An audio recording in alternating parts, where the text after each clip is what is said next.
কিরে, কিছু বলবি? ভাইয়া, আজ কিন্তু মাসের 5 তারিখ। তুমি বলেছিলে এই মাসের 5 তারিখ বেতন পেলে আমাকে মোবাইল কিনে দিবে। ঠিক আছে, সন্ধ্যায় বাড়ি ফেরার সময় তোর জন্য মোবাইল কিনে আনবো। তোমায় যে ফোনের কথা বলেছিলাম সে ফোনটাই কিনে দিতে হবে কিন্তু। ঠিক আছে, আমি তোকে সেই ফোনটাই কিনে দিব।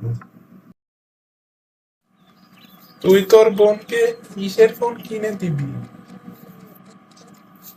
কম দামে একটা ফোন কিনে দিব মা। এখন তো পড়াশোনার জন্য ফোন লাগে।